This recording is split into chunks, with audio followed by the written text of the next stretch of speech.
Guys, thanks for joining me. We're gonna do a questions and answers here. You guys have asked a bunch of questions. I'm gonna try to answer some of these questions here.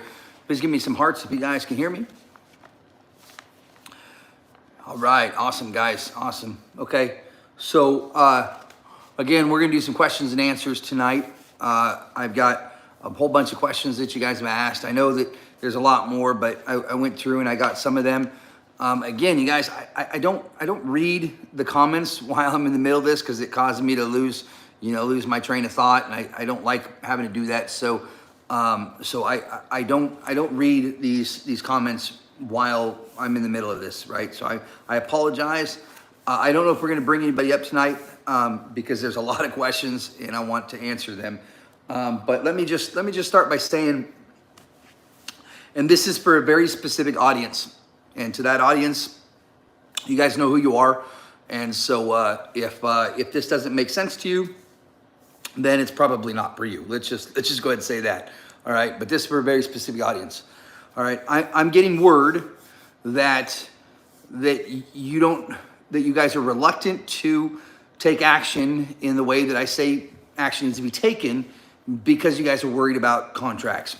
Okay. You're worried about CCNA contracts. You're worried about GeoGroup contracts. And I'm going to say that I'm getting a little bit sick of having to give you guys and spoon feed you guys this information. But how are you going to cancel contracts?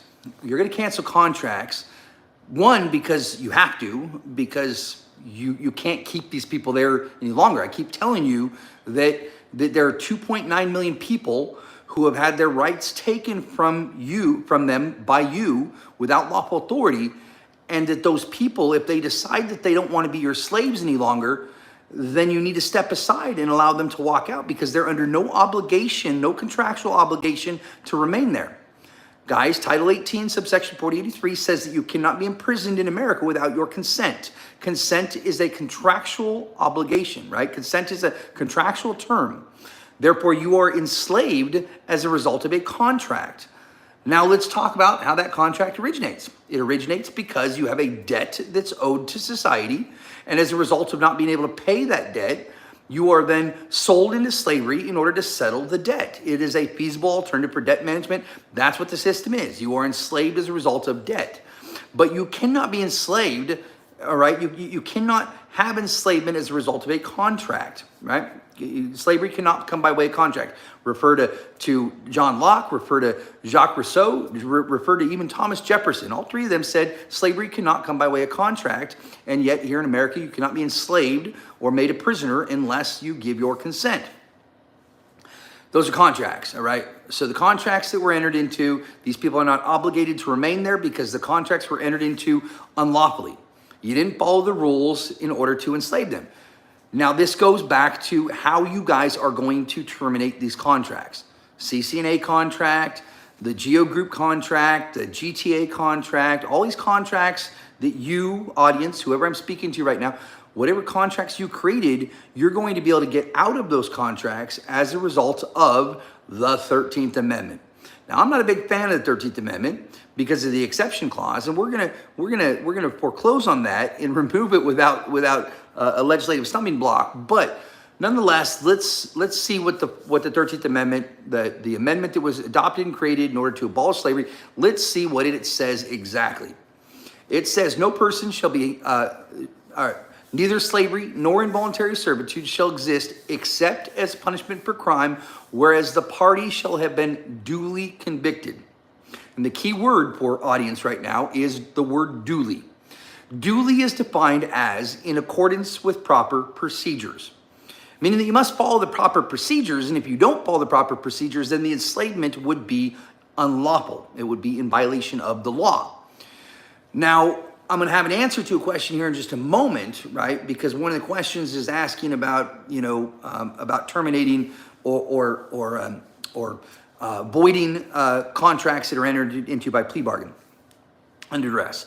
But nonetheless, the answer is that these contracts that were formulated with GTA, with Core Civic, with GeoGroup, they were all entered into and created and established in violation of the law. and you can never have a contract be valid if it's in violation of the law. So audience, whoever that might be right now, you're going to cancel these contracts through the 13th Amendment because the contracts are in violation of the law, because the enslavement was not created in a duly prescribed manner. All right? So I also want to say, as a result of this, that I'm tired of you treating me, as though you can take my information and run with it, right? If I walk like a duck and I talk like a duck, then I'm going to need you to go ahead and include me in your discussions. So, this is like the architect that designs a building, and then you're going to take and you're going to go build that building without communicating with the architect, right? So audience, I already know some of the things that you're doing, and I'll tell you guys right now that we've got some inside people that are aware of a number of states that are looking at releasing a lot of prisoners. We just heard that the state of Oklahoma right now is looking at releasing 8,000 prisoners. I'm not going to say that's a result of what I'm doing, but it's highly suspicious, right? Now, I also want to say that having knowledge of that, I'm also very concerned about what they're doing, because once again, they're not including me in this discussion, right? They're taking actions in a number of different ways as a result of the work that we're doing. But I want us to take a look, and I want us to watch the people that they choose to release. Okay? And I want you guys to be aware of this too, because I'm saying this right now because I want to make sure that people are aware, right, of the deception that might still continue to occur. Because the fact that they're not including me in these discussions is indicative of their desire to get out of this instead of get through this. If they want to get through this, they would include me in these discussions. But if they're talking about releasing 8,000 prisoners from one state right now, then I would be concerned about them perhaps releasing the wrong prisoners, right? And we need to watch this, because if they start releasing dangerous people, then they're doing it with a very specific intent to be able to skew this and say, oh no, this will never happen because look at what we did. So, it was about a week ago I did a live, and I said that, that you guys better start doing a risk assessment. You better start determining who is or who is not a danger to society. You can do this under the radar, but you're going to do this, government, because you're going to release those prisoners that are not a danger to society, because those prisoners are not lawfully imprisoned. And just like I said, if they decide that they don't want to be your slave anymore, then you need to step aside and allow them to walk out of that facility, because they're under no obligation to remain there. And you have no authority to hold them there. Therefore, any violence against them or action taken against them would be criminal, because you are taking action against a member of society that has no obligation to remain enslaved in your institutions. So, but I want to be careful here, because the word that I'm getting is that there's a couple. One is that there's a few states that are looking at releasing prisoners, a lot of prisoners. And I want to make sure that we say right now that if you start releasing the wrong people, if you start releasing dangerous people, we're going to know exactly what you're doing, government. We got you figured out. We got you pegged on this, okay? So I would suggest that you do the assessment. Don't do something stupid and release a bunch of dangerous people. But we need to be aware of this, right? So as they have these talks about it, we need to be looking at who they are releasing, the types of people that they're releasing, if this does happen. Okay, that's number one. Number two is that contract. Okay, so the word that I'm getting is that there's reluctance, because we all know they're running a business. They want to run the business, and business is concerned about money, not about people, but about the money, right? And so for that reason, they've got these contracts that are in place, the phone systems, GTA, the core civic, the building systems, Geo Group, the building systems. They've got the commissary systems, Keepy, Copy. They have contracts that exist with these businesses. But unfortunately, those contracts are created in violation of the law. Therefore, the contracts themselves can be breached because they're not valid, because they were created in violation of law. And again, that goes back to the 13th Amendment. 13th Amendment says neither slavery nor involuntary servitude shall exist except as a punishment for crime, whereas the party shall have been duly convicted. We can breach these contracts, or audience, government, whoever that might be here. you can breach these contracts that you have because the contracts are formulated in violation of the law, okay? So I'm gonna spoon feed that to you, but I'm also gonna say that if I walk like a duck and I talk like a duck, you guys are gonna start respecting me like a duck, or the information I feed you might not be exactly what you want, and maybe we'll intentionally do that so we can send you in a different direction, because I'm getting a little bit tired of hearing about you doing things that that I'm recommending, but they're not including me in these discussions. So the system's creating monsters, right? System's creating monsters. Guys, you know what I'm doing, right? So if you look at the system itself, we have 2.9 million people currently in prison here in America, 2.9 million people. We have 10 million involved in the system at any given time, pre and post conviction, right? That's a lot of people, okay? And all of them are being detained and held unconstitutionally. We've already determined that, primarily because of Article 3, Section 2, where it says that the only court that has jurisdiction or original jurisdiction is the United States Supreme Court when the state is a party in a cause. Now, what's happening is that most criminologists across the world would agree that about 78% of people in prison never hurt anybody at all, right? These are property crimes and drug use, right? Drug use is an unhappy person. Drug use is a disorder. It's not a crime, right? Property stealing is aberrant behavior. It's not dangerous behavior, right?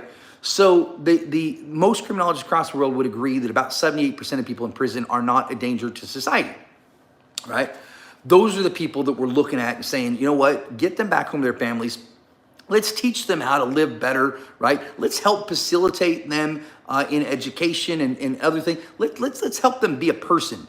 Because what we're doing is we're taking people that are unhappy and we're putting them into dangerous situations and dangerous facilities where it's only increasing the trauma and only increasing the hurt, and then we expect them to get better, and that's not how it works. It's not how it works at all. You can't take a hurting person, put them into a hurtful situation, and expect them to get happy. That's not how it works. So everybody knows that you go to prison to become a better criminal. That's pretty well known.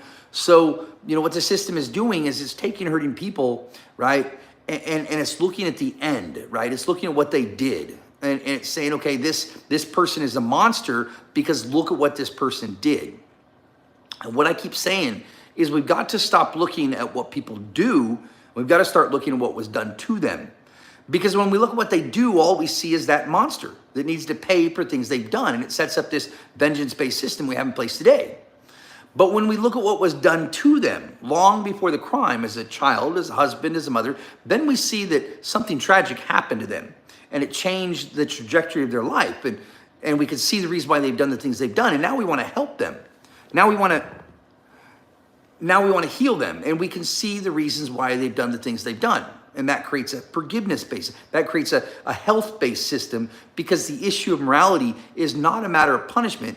It's a matter of public health, right? So we need to start treating these people for the trauma that's been inflicted upon them by an institution that believes that it knows better how to deal with the familial unit than the family itself, right? Which we can see, you know, clearly from CPS, these other agencies, that the state has no role whatsoever in the familial unit.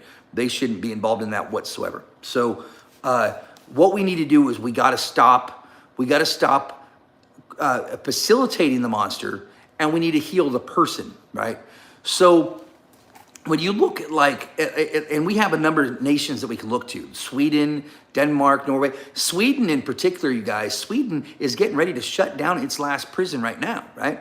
It's getting ready to shut down its last prison because they chose not a punitive-based justice system, but a restorative-based justice system. So even the most aberrant and dangerous behavior that exists within their nation, a serial killer is treated like a person, right? Because that monster that exists today, it exists because of trauma that was inflicted upon them.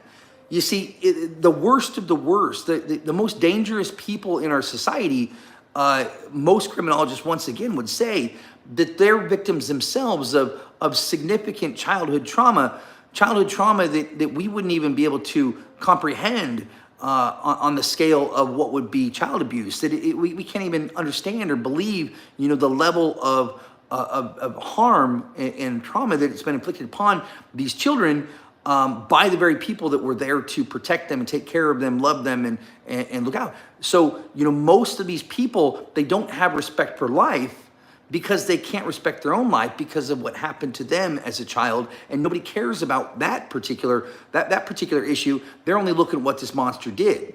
So what Sweden did was Sweden said, well, let's take this monster and let's make that monster into a person. And when they did this, what they found is that they don't have a recidivism rate, right? But Sweden doesn't have crime anymore because they took these monsters, right, that society says is and they said, you know what? Look at what happened to this monster when they were a child, right? Look at what was done to them, and they made them into human. And the thing is that once you make the person understand and value life, then they will value other people's lives. But that value for life derives from their own value for themselves. So if we can take the person, right, and rehumanize them, make them into a person once again, show them that they can and deserve love and compassion and these things that they need to heal from the trauma that was inflicted upon them, from the absence of the love that they didn't get as a child because of what was inflicted upon them. When we do that, we absolutely can change and fix this issue that we call criminalization here in America, mass incarceration. Because we have nations that we can look to as examples for how to fix this problem. So, what I'm proposing is a shift in how we deal with the issue of morality. We're no longer going to deal with it as though it's a matter of punishment, because you don't punish people for the things that happen to them. You heal that, right? And the only way you can heal that is through love, right? And so, the monster exists because the system tells you to look at what they did. And I'm telling you, we got to look at what was done to them. So we got to go to the beginning once again. So, a lot of people, they have a hard time understanding some of the things I do because I'm talking about prisoners, and everybody says, oh, they're just a prisoner. They deserve to be there. Look what they did. And they're trying to tell me to go and let's do this as a family thing.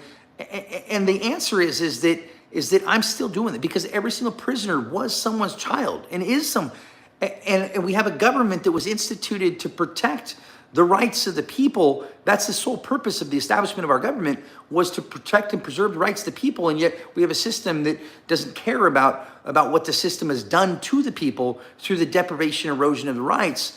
And we have to fix that. We have to deal with that, because this mass incarceration, this issue of criminality, it's not going to get solved the way we're trying to do it. You can't take hurting people and hurt them even more and then expect them to no longer be a monster. It's going to increase the trauma. It's going to increase the hurt, and that's going in the wrong direction. There's another nation that's very interesting to draw a comparison with, and that's the nation of Israel. Now, in Israel, they have a community known as the kibbutza. And the kibbutza is such a peaceful community with no record of homicide that if you're convicted of a violent crime within the nation of Israel, they will actually sentence you to go and live within the kibbutza, because the environment that you're in dictates what you learn.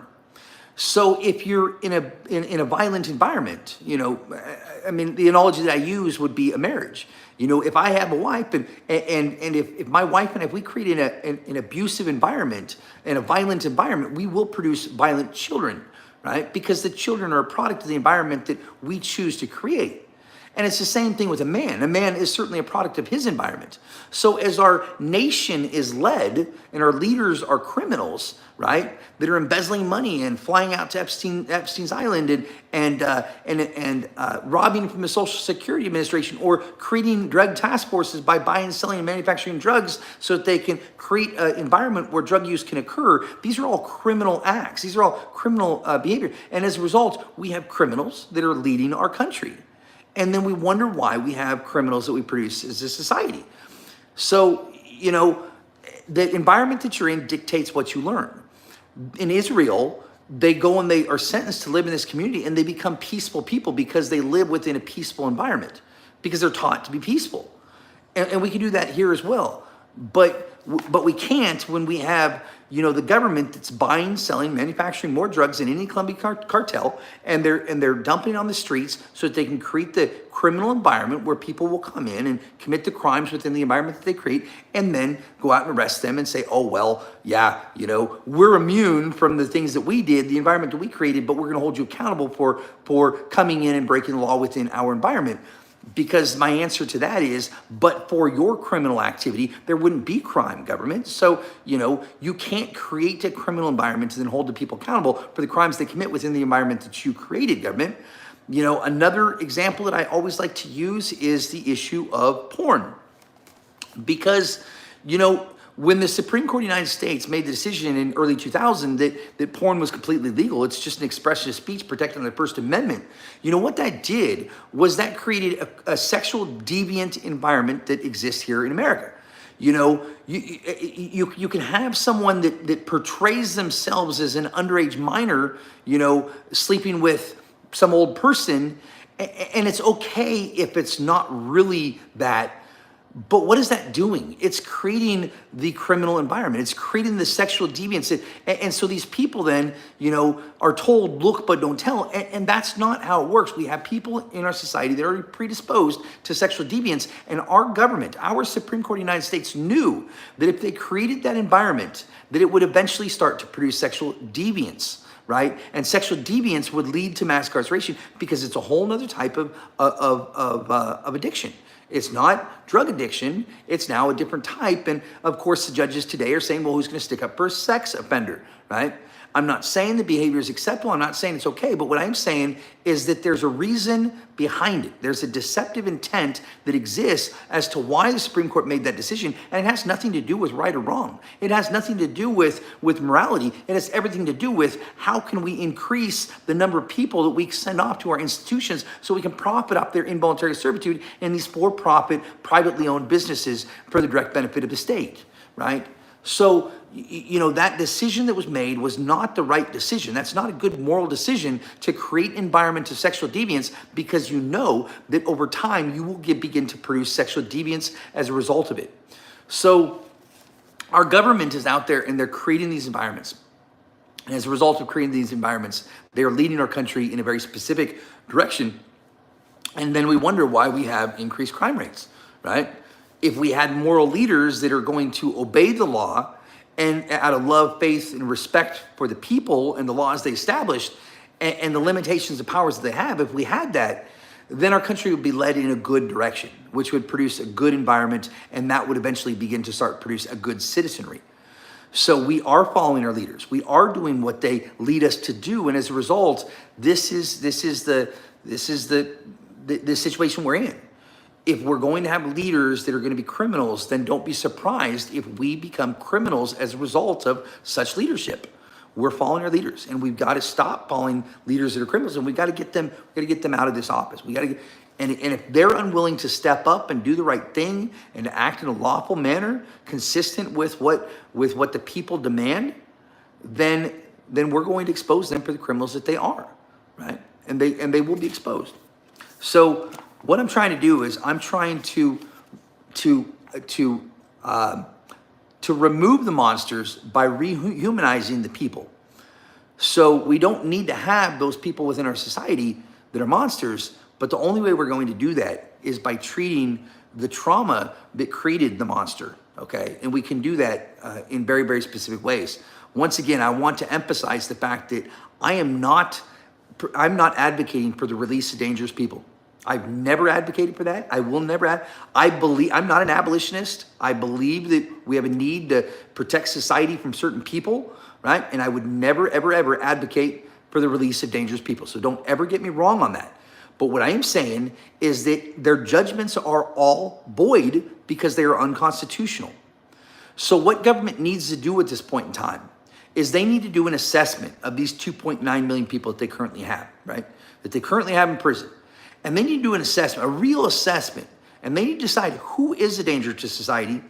And those people that are a danger to society, you're going to have to switch them from a criminal incapacitation that's unconstitutional into a civil incapacitation. And we're going to put them into a hospital environment and not an environment that's ran and controlled by the Attorney General, who's got control of their accounts, their bonds, and all this other stuff. Because today, the business model is not a business model that the people of the United States are going to continue to permit, all right? So we can resolve this, but it's going to be a very, very limited number of people.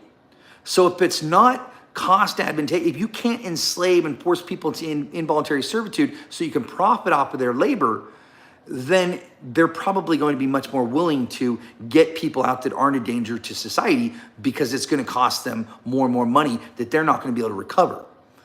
So if the people aren't a danger, and I'm going to say right now that drug use is not a danger to society. I'm going to say right now property offenses is not a danger to society, right? Those are people that need to be led in a better direction, and criminals are not leaders. Leaders are not criminals. So, we need to make sure that we have good leaders that are going to lead these people in a good direction, going to be a good example. And that aberrant behavior, not the dangerous behavior, but the aberrant behavior, is going to be corrected by people that actually give a shit about the people of the United States and not the business of the United States, okay? So I'm not advocating for the release of dangerous people. I have never done that. I never will do that. But what I am saying is that if their judgment is unconstitutional, you cannot keep it. And we don't get to pick and choose who has a judgment and who doesn't. This is going to be an all or nothing situation that we're in here. Because if their judgment is unconstitutional and we say, oh yeah, but we got to keep that one, right there, then we're not removing the slavery institution at its foundation and ripping the fuck out of this country, right? We are going to remove and end the slavery institution once and for all with absolute finality, raise everyone up to an equal status. And once again, if they're a danger to society, then we can transfer them into a civil incapacitation, and we can get them the healing that they need from the health institution and from doctors and people that are qualified to be able to deal with mental health and other issues of that sort, which is not what a prison guard is qualified to do, or a police officer is qualified to do, or any one of these other people. So we have a way that we can resolve this and address this. And I'm not saying we need to let dangerous people out, but what I'm saying is that government must do an assessment. They must determine who is and who is not a danger. And if they're not a danger to society, then they need to get back home to their families, because the healing is going to start from within the familial unit. That's where the love originates from, and that's where these children need to go. And I don't care if the child is 50 years old or 2 years old. We want the family back together. We want the children back with their family, getting the love and support they need to be able to become a member of society and resolve this issue of trauma that our nation is experiencing. All right. Someone asked the question. They said that we need an executive order eliminating all statutes and codes that are repugnant to the U.S. Constitution. Unfortunately, an executive order cannot do that, okay? An executive order cannot do that. Now, what an executive order can do, however, is an executive order can direct all executive officers to not follow unconstitutional laws or codes and statutes, okay? And there's a big difference there, because remember, there's a separation of powers that exist. Legislative branch is there to legislate. Legislative deals with laws. So all legislative powers vested in Congress of the United States, consisting of Senate and House of Representatives, that's Clause 1, Article 1 of the Constitution. So if the statutes and ordinances and customs and all these, if they're all unconstitutional, the president cannot issue an executive order that outlaws them, because that would be the duty and responsibility of the legislative branch. Legislative branch is going to have to address what is unconstitutional, because the Constitution is within their purview. That's their duty and responsibility that's separated by the constitutional parameters, okay? What the executive officer can do, remember, the executive officer issues executive orders, okay? But executive orders only affect those that can be ordered, members of the executive branch, okay? The president cannot create laws. Executive orders do not affect the people, because only the people are affected by laws, and laws can only be created by the legislative branch. This is the whole Chevron issue, right? That the executive branch was going out and creating policy because they weren't clear on what the law meant, the ambiguity, and as a result, they were going out and enforcing their policy or their executive orders as though it was law.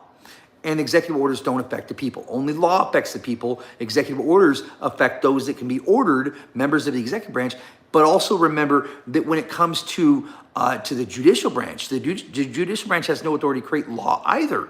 They create rulings, right? Rulings, but rulings can only affect those that can be ruled over, which is why attorneys, administrative officers follow rulings, and they tell you to follow judge-made rulings as though it's law because they've been trained to do so. Rulings only affect attorneys, right? They only affect judges because they're the only ones that can be ruled over, okay?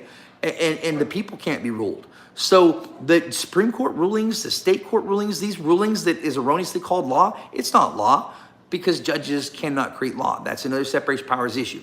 So just remember the three functions of the three branch governments, the hermetical ceilings between each one of these branches in their duties and responsibility.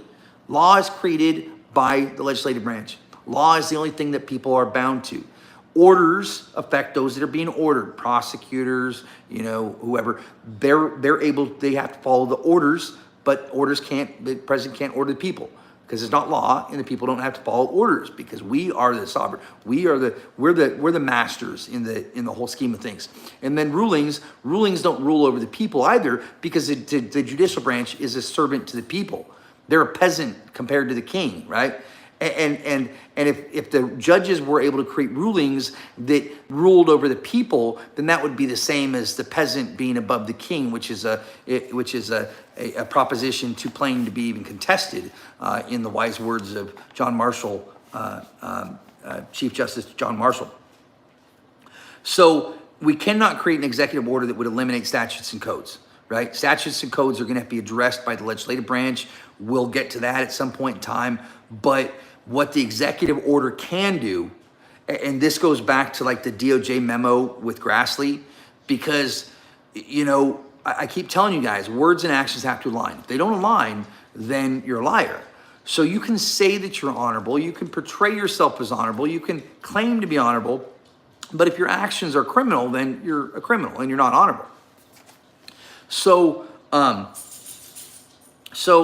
with the DOJ memo, the issue that I have with that, you guys, the issue that I have with what they're saying there is they're saying that the judges are not judges, that they're ALJs and they work for the executive branch. They're just hearings officers, right? They're not really judges under the judicial branch, right?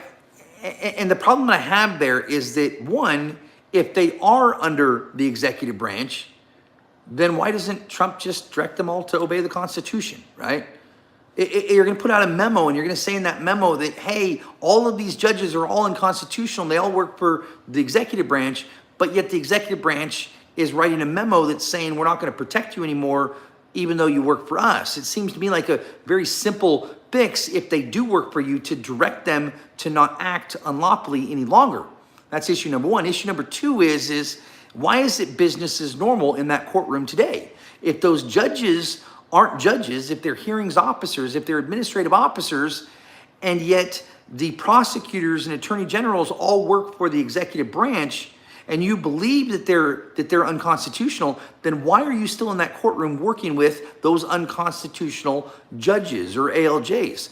Because the truth is that if you continue to work with them unconstitutionally, what you're producing is unconstitutional, and yet all across this country, it is still business as normal within that courtroom with the executive officers being the prosecutors still continuing to work with and prosecute for these offenses under these ALJs.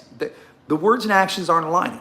And so I got to question that memo, and I got to say that I don't see words and actions being aligned, which means that there is a lie, and the lie exists, because you can say that something is unlawful, but if you continue to work with those unlawful people, then what you're producing is unlawful. And the truth is you're committing yourself a crime because it's misprision of felony.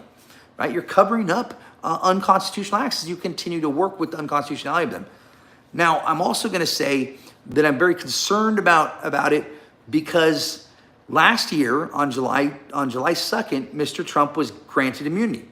First time ever that someone was granted immunity. So the executive officer was granted immunity, and they're now trying to get you to believe that these ALJs work for the executive branch, right? They're all administrative officers under the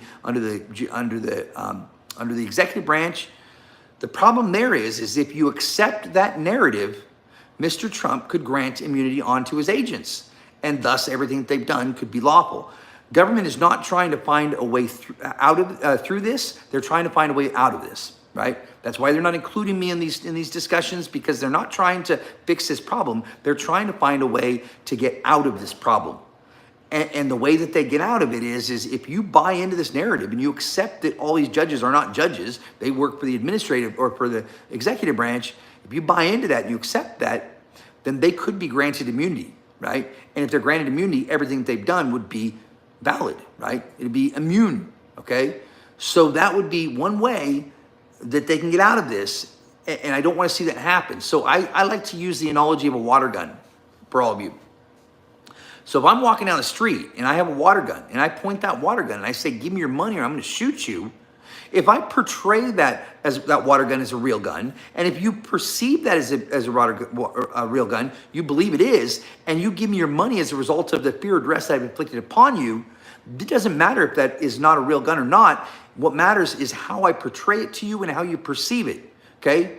So the analogy is when you walk in that courtroom, did you believe that that was a hearings officer, or did you believe that that was a judge? Did they portray themselves as someone acting with lawful authority under the judicial branch?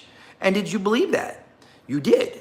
And as a result, that's not a hearings officer. That was a judge. He portrayed himself as such. You believe that he was acting with lawful authority. Therefore, don't let them get out of that. Don't let them change the narrative on you, because that person was a judge. Because they said that they were, they portrayed themselves as such, the judicial branch didn't correct it, and you walked in there believing that they had certain authority that they didn't have, okay? And we know that they didn't have it, but they're trying to find a way out. Now, if we say, no, we're not going to allow you to tell us that this person is part of the executive branch, we're not going to allow you to tell us that no, we're going to say that what they did was under the authority of the judicial branch, and in doing so, we can head off what they're trying to do with us right now, how they're trying to skew this this around. So we don't want to allow them to win this, and the way that we're going to avoid that is by making sure that that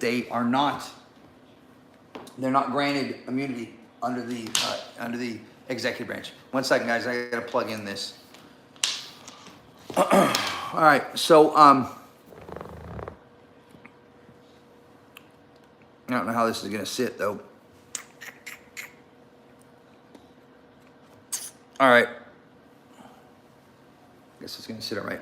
Okay, so someone said that if he went through a TPR, a termination of parental rights. He said, if I had known this 5 years ago, I wouldn't have lost my parental rights. Thing about that is that any act unlawful or unconstitutional at the beginning cannot become constitutional over time or by subsequent legislation, okay?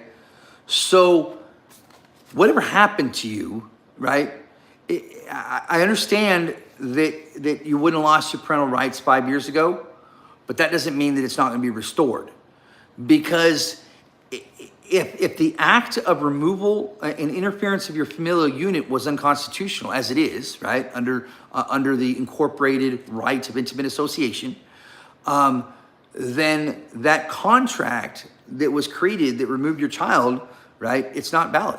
And it doesn't matter how long it's been. It doesn't matter how many times they've done it. It doesn't matter subsequent legislation. If it's unconstitutional or unlawful at the beginning, it cannot become lawful over time or by subsequent legislation. So the work that we're doing, it would restore whatever rights were taken from you without lawful authority. That is what we're trying to achieve. It doesn't matter whether it's a guardianship. It doesn't matter whether it's a criminal matter. It doesn't matter whether it's a CPS familial matter. Those contracts are being created by these hearings officers, these fraudulent judges who aren't judges, by the way, because the court has no authority to be able to do it. Therefore, if the master of the agent has no authority to be a court because it lacks jurisdiction, then that agent is not an agent of the court, because the agent of the court can't exist without the authority of the court being a court. right? Remember, the court creates the agent. Therefore, if the court lacks jurisdiction, the agent is not an agent of that court because the court is not a court. It lacks authority. So the answer is that there's no magic time machine that exists. We're not gonna be able to get you the 5 years that you lost to your family. But if we can get together and we can work together on this, then by the removal of the law that was created, and I see over here, Jen, here's your question, or here's your answer. Okay, so if the state created a law that permits their agents, the judges, to interfere with your relationship with your child, and it's deemed that the relationship with your child is protected by the First Amendment, just like they said in 1984, Roberts versus United States, they said that you have the right to have an intimate familial relationship with your child without governmental interference, protected under the First Amendment. The First Amendment are fundamental, and no state can interfere with a fundamental constitutional right. That's the heart of our issue, right, Jen? So like with the indictment issue, when you have an enumerated fundamental constitutional right found within the Bill of Rights, and it's written right there, it says no person shall be held to answer for a capital or otherwise infamous crime unless on presentment or indictment of a grand jury. That means you must have an indictment by a grand jury before arresting someone and holding them over for a capital or an infamous crime, okay? So you cannot, no state can create a law that will impair that fundamental right. No state can create a law that says we're not going to have an indictment by a grand jury because that would mean the state laws are more powerful than the Constitution of the United States. And we know that that's not true, right? So if the state could create a law that impaired or abridged the obligations that they have codified within the Bill of Rights, then what purpose is the Constitution, right? If the states don't have to follow the Constitution, then why do we have a Constitution?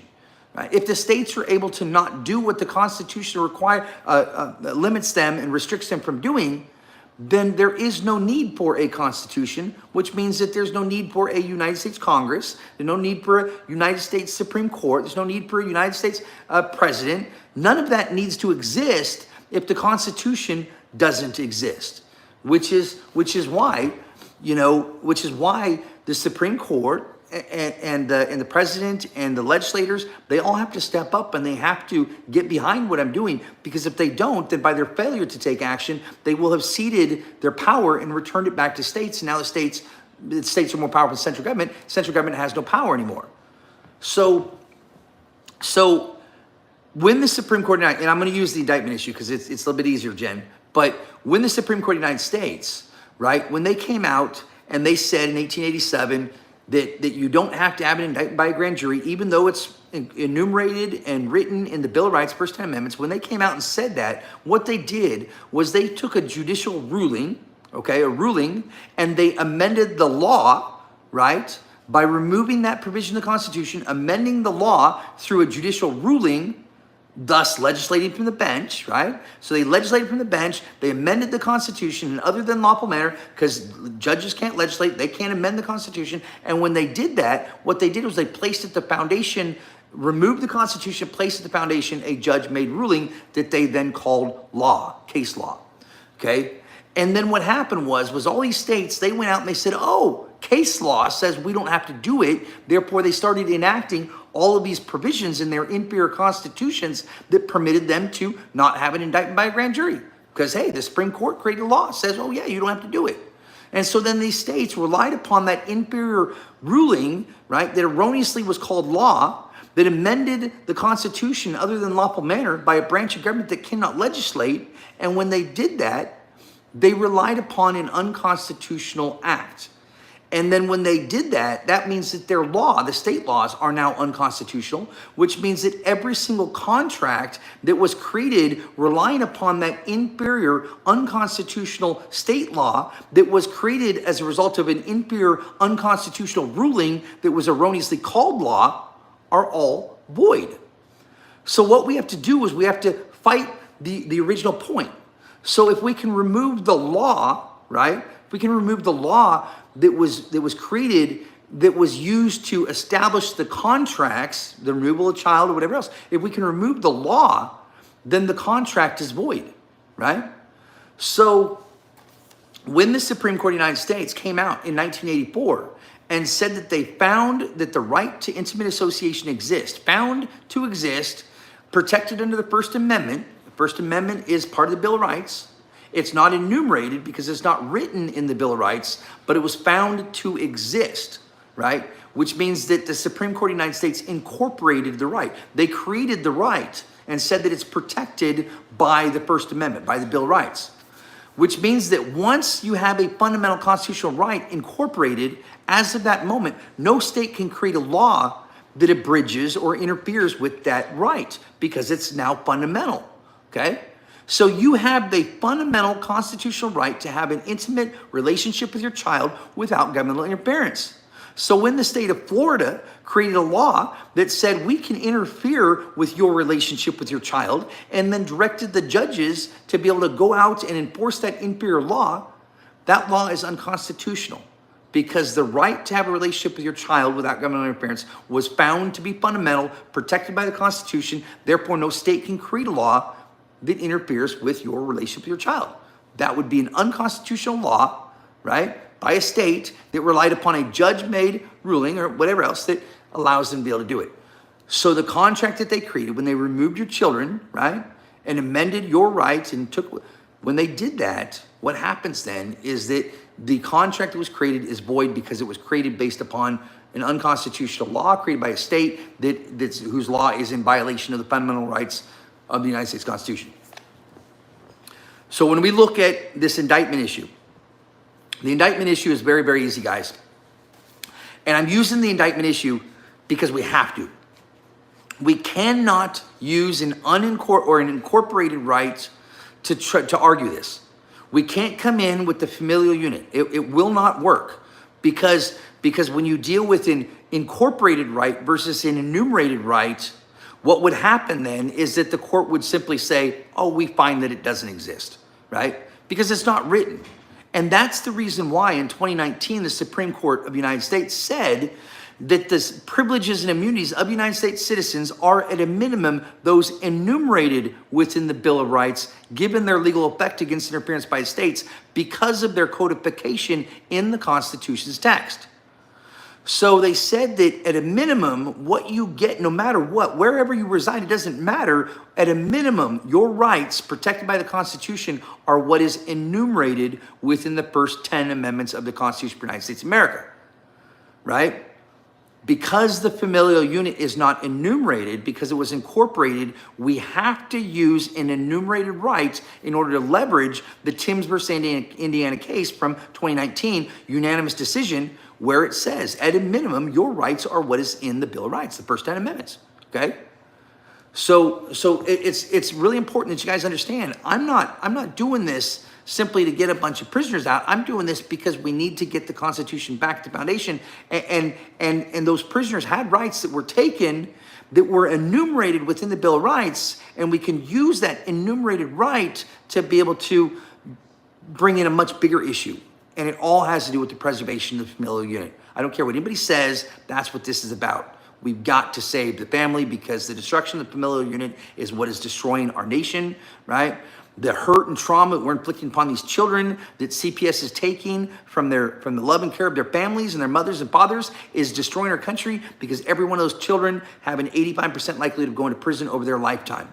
And we cannot permit this to continue, right? And we've got to get back to the preservation of the family. We need these children all back with their families, being taken care of and loved so that we don't have this trauma that's leading to mass incarceration and these societal issues that we're having, okay?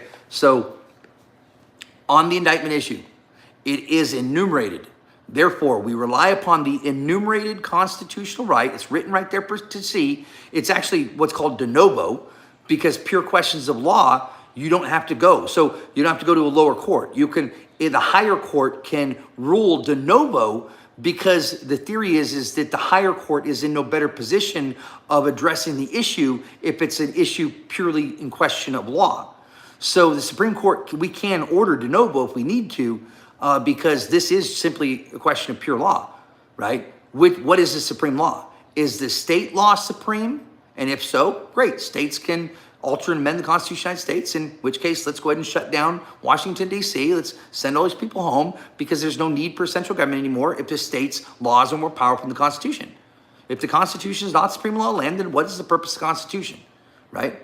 What is the purpose of the Supremacy Clause? And what is the purpose of, so we all know that the states are all bound and obligated to the Constitution of the United States, because it is the supreme law of the land, and it enjoys legal superiority over conflicting provisions with state constitutions and laws. I don't think that anybody with a basic 6th grade civics class would not understand that particular principle, okay?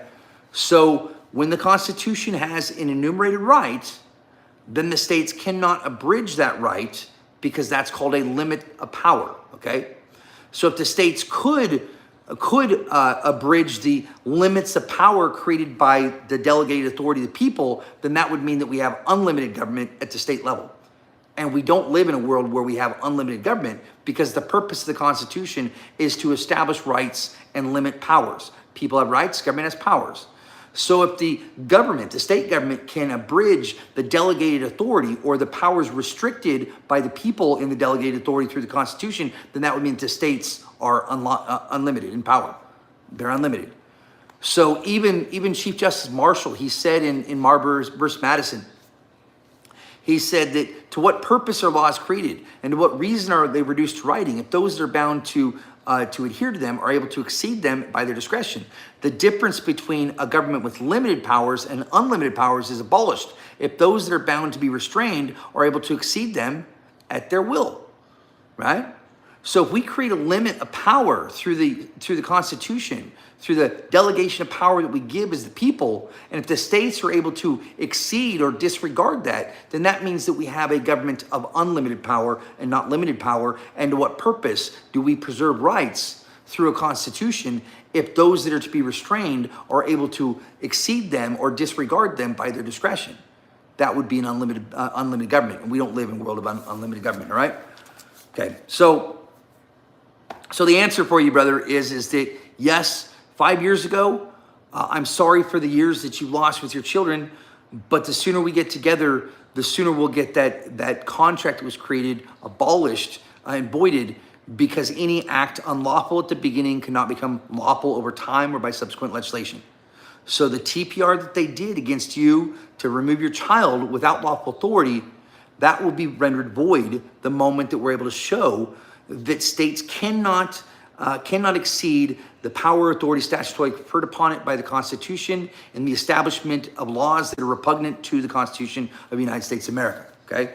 And once we prove that, once we show that the states are limited in their powers and the limits are combined within the Constitution of the United States of America, then their actions that are contrary to the limits of their power would automatically be void without force or effect. And thus we will demand the restoration of those rights to you and your familial unit, all right? The state is full of actors who traffic children, especially pedos and crackheads. Guys, I don't like using those terms necessarily, because even pedos and crackheads are hurting people with trauma, but I wanted to answer this question because I wanted to talk about something from a spiritual perspective. Guys, I'm a believer. I hope you guys know that. Anybody that doesn't, maybe I'm not doing a good enough job, but if I have to tell you that I'm a believer, then maybe I need to work on my belief a little bit. But I hope that you guys understand that I'm a believer. At the end of the day, this is what's happening, okay? So the last thing that I said to the Supreme Court of the United States, and the last motion that I delivered to them a few years ago, the last thing that I said was, every single thing that I'm advocating is consistent with God's divine attributes. Release of prisoners, return of exiled captives, love in lieu of hate, compassion and not condemnation, forgiveness instead of vengeance, equity and not tyranny. I know what side I'm on. So ask yourself, if I fight for God and you fight against me, who is it that you are fighting for? So the point that I was trying to make there is that I know what God demands. And I know I'm fighting for it. I'm not asking for anything outrageous. I'm simply saying, you know what? This is what God says to do, and I'm going to follow him because I kind of like the direction that he leads me, right? I kind of trust him a little bit more than I trust you in long black robes.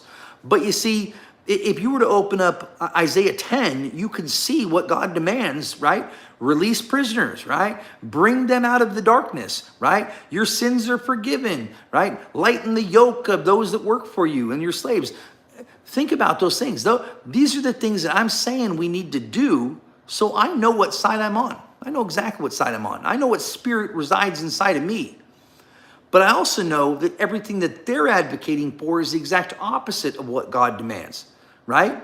I say, release the prisoners. They say, oh no, there are slaves. I say, lighten the yoke of those that work for you. They say, oh no, they got a quota to meet, right? I say, their sins are forgiven. They say, oh no, they're going to be labeled a felon for the rest of their life. So you see, everything that this system advocates for is the exact opposite of what God demands. So I know what side I'm on, and I also know what side they're on. So here's the problem. I have a spirit. This is why judges hate me. They hate me because they know that I have something different than them. But they're narcissists, and they can't see that they themselves could be doing anything wrong because they're so arrogant and conceited and egotistical that they can't possibly imagine that they could be doing anything wrong because there's no self-reflection. There's no introspection, right? But I know what side they're on, and they're not on the same side as me. But here's the problem, right?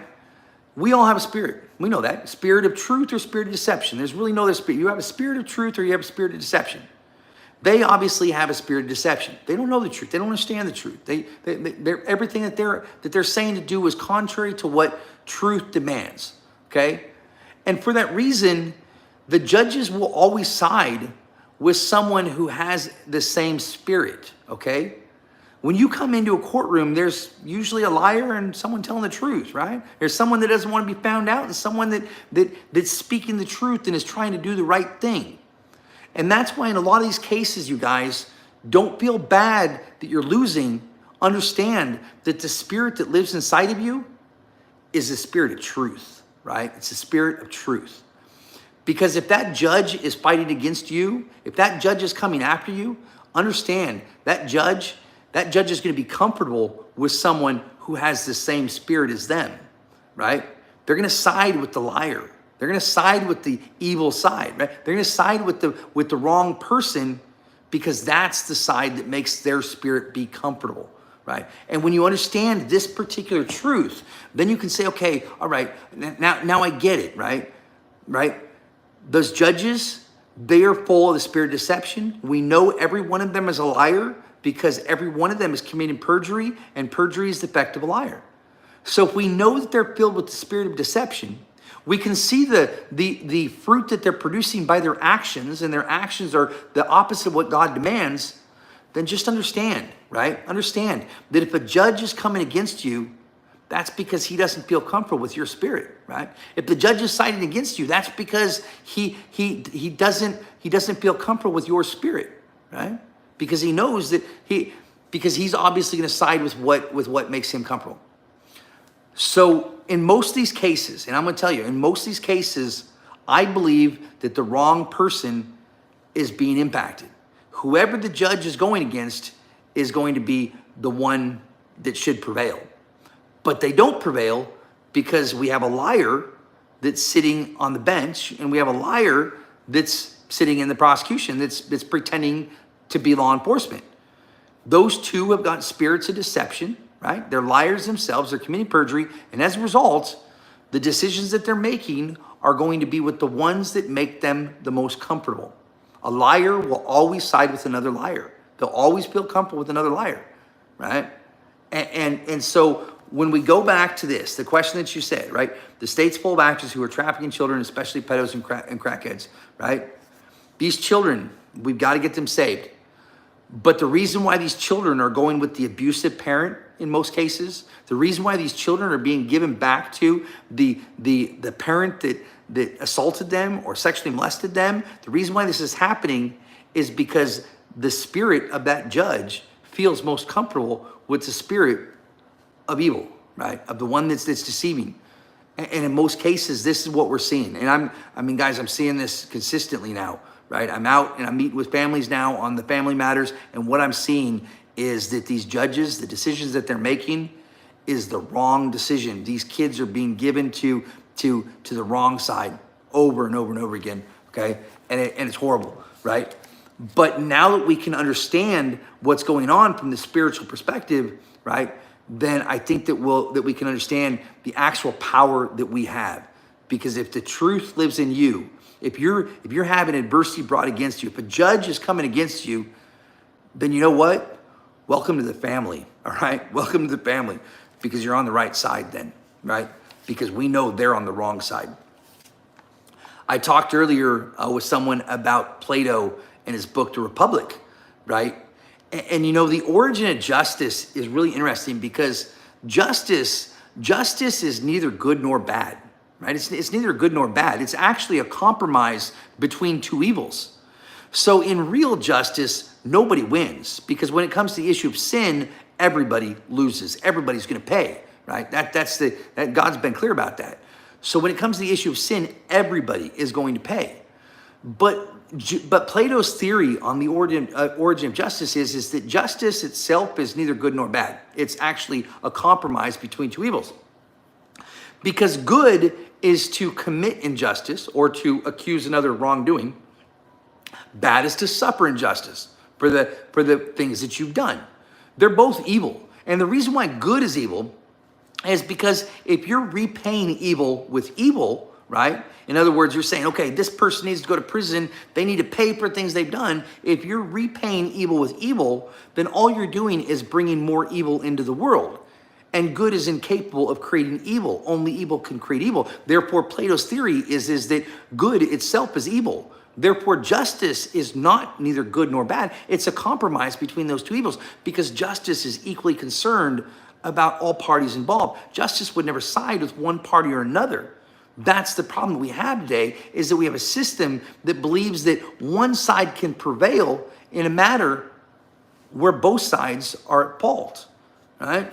And so justice itself, it can't exist in the world that we're living in today, because justice would never make one side pay for the things they've done, because justice is a matter of reconciliation, right? It's resolving conflict and not increasing the conflict through the trauma that the system inflicts by saying, oh, this party prevails, right?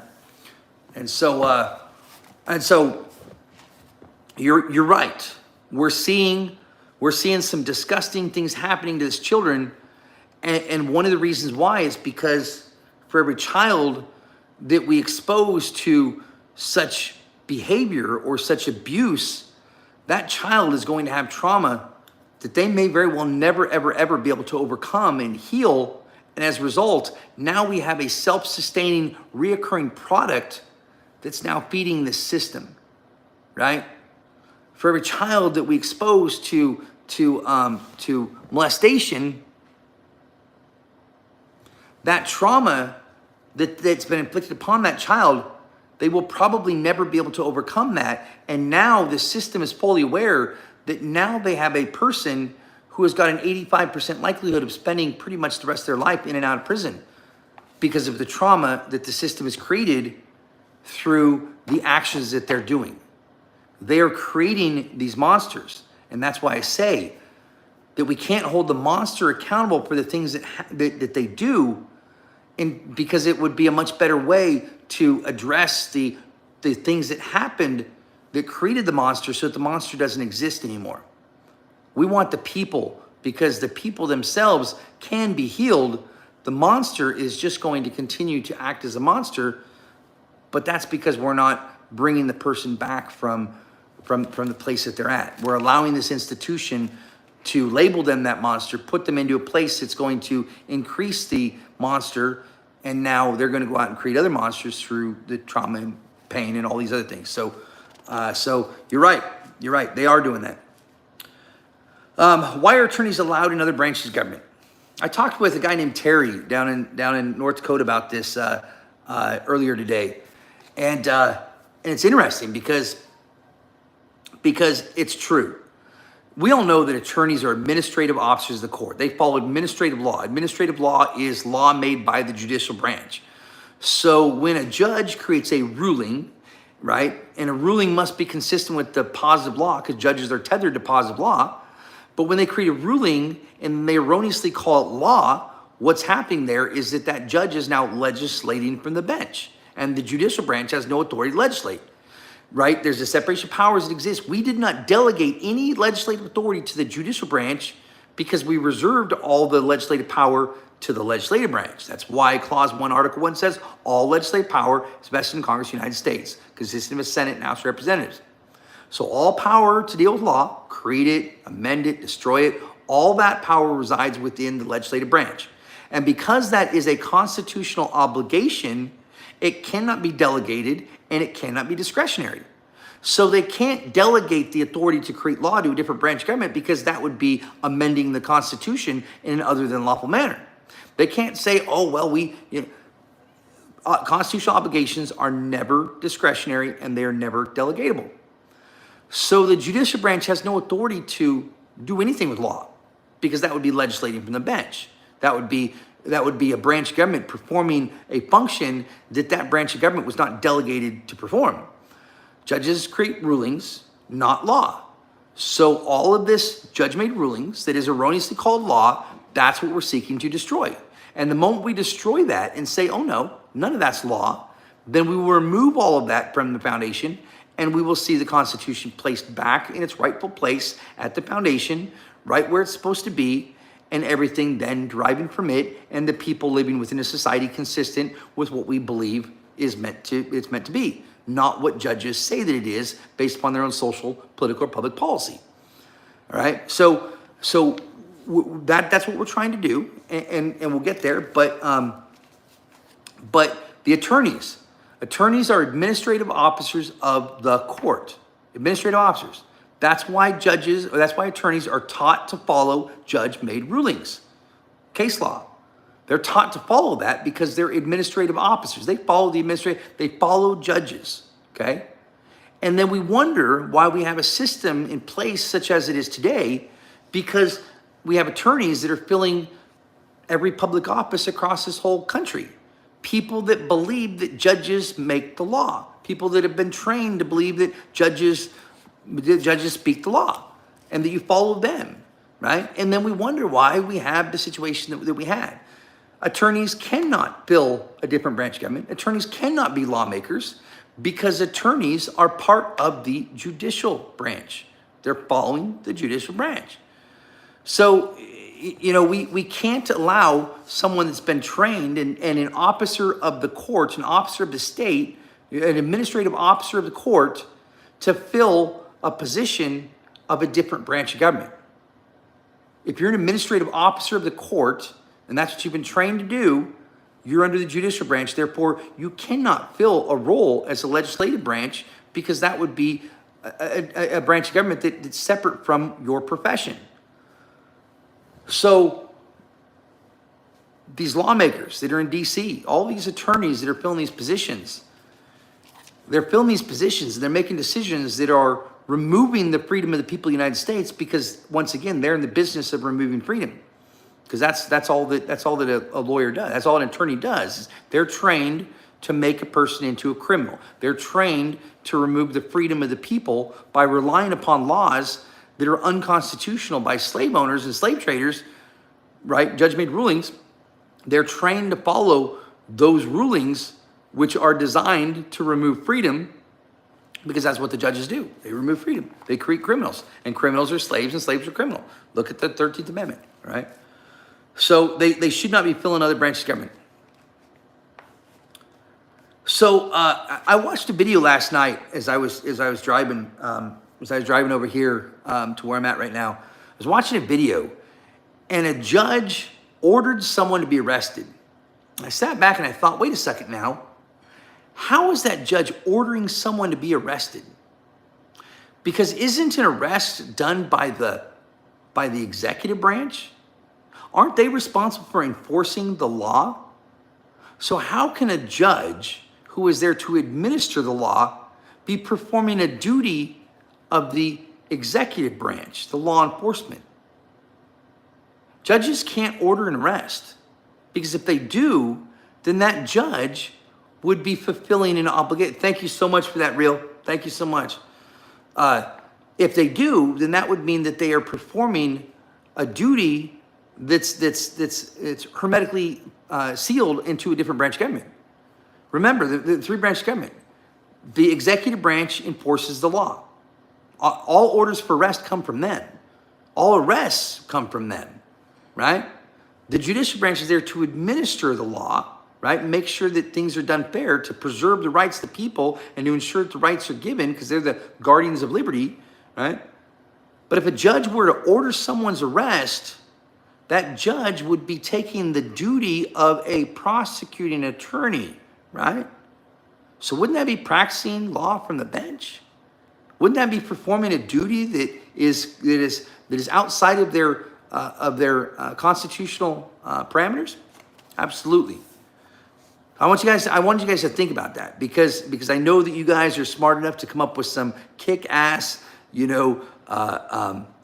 actions in the courts, right? But think about that right there, because a judge cannot order an arrest without, one, practicing the law from the bench, and two, overstepping the separation of powers and doing something that only a prosecutor or only law enforcement can do, if they can't even do that, right? But nonetheless, judge can't order an arrest, because if they do, then they're overstepping the separation of powers and doing something that's outside of their constitutional limitations, all right?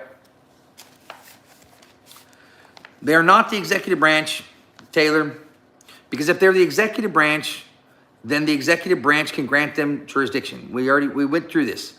If I walk up to you out in town and I say to you, give me your money or I'm going to shoot you. If I have a water gun and I portray that water gun as a real gun and you believe that it's a real gun and you give me your money, I'm going to prison for robbery, right? I'm going to go to prison for robbery, because what matters is what I portrayed it as and what you interpreted it as. When you walked into that courtroom and that judge said that they were a judge, and they portrayed themselves as a judicial officer, and you believe that they had the authority to do that, then do not let them get away with this, because they were a judge, right? They're trying to get you to believe that they were executive officers, so that part of the executive branch hearings officers, so that the executive officer can grant immunity onto them, right? They're trying to find a way to get out of this. They're not trying to find a way through this. And the reason why I bring this up is because you got to look at their words and actions. They say that those judges are unconstitutional because they're hearings officers, and yet today they're still in that courtroom doing business with that hearing officer. Therefore, their words and actions don't align. If you believe that they're unconstitutional, then why are your actions continuing to work with them despite the fact that you believe that they're unconstitutional? So you're not looking at their words and actions. You're not looking at the two. And if your words and actions don't align, then you're a liar. You're lying. And they're lying to us right now. So don't buy into the narrative that they're feeding you, saying, oh, they're all executive officers. Because if they were executive officers, then that would mean that the executive officer would be able to direct all of them to stop acting unconstitutionally, which isn't happening. They're continuing business as normal, and as a result, their words and actions aren't aligning. Therefore, they're lying to us. And we need to make sure that we don't buy into their lie. I like their words too. I love what they said in the DOJ memo. But I'm going to tell you, I don't believe their words, because their actions are contrary to things that they said.